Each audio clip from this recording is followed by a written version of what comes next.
It's still clear out there, the sun going down on what has been a very cool day.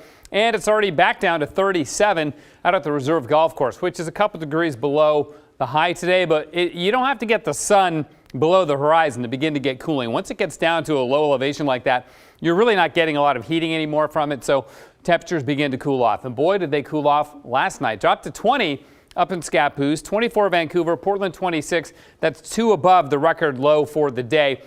Low to mid-20s in most areas, but there were some teens up in Chehalis, dropped down to 19. Over in Hood River, dropped to 14 and 13 in the Dalles. But if you really like cold air, it was minus 18 in Meacham in the mountains of northeast Oregon last night. So, wow, incredibly cold Arctic air firmly has the Northwest in its grip. Tomorrow morning, about the same, 26, but for the temperature will be the same. But we'll have clouds, which will produce a few snow flurries. Not enough to impact driving at all.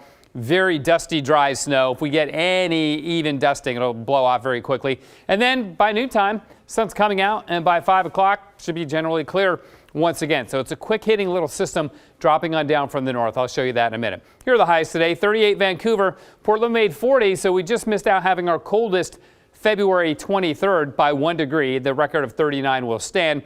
20 the high in Pendleton, 24 in LeGrand, 22 Baker City. Never got out of the teens in John Day. And as I mentioned, the morning lows in northeast Oregon were amazing. With the snow cover that we have, that's all you're seeing there.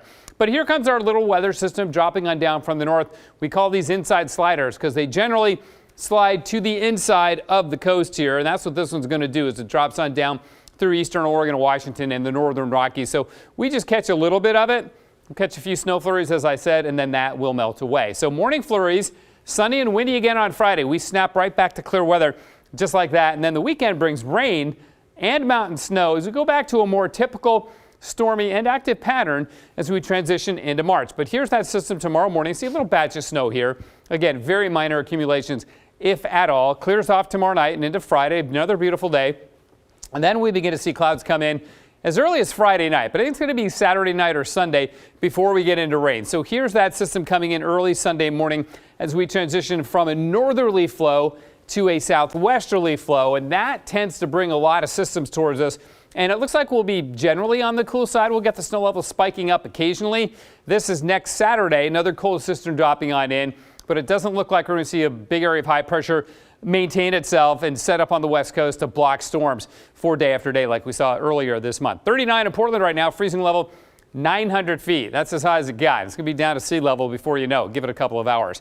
Morning snow flurries even on the coast tomorrow, and then clearing. Highs that will make the mid to upper 40s, so it does warm up a bit. In the valleys, morning snow flurries and then clearing. Lows in the 20s again, all the way down to 0 Timberline and Meadows, then into the teens in the afternoon. And there'll be a few snow showers, but I wouldn't call it new, skiable snow, basically. Light snow early in eastern Oregon. You may get a couple of inches in the northeast mountains, but otherwise just light snow showers, and same thing in the gorge. And notice the wind out of the southwest tomorrow, so it turns around. East winds return on Friday.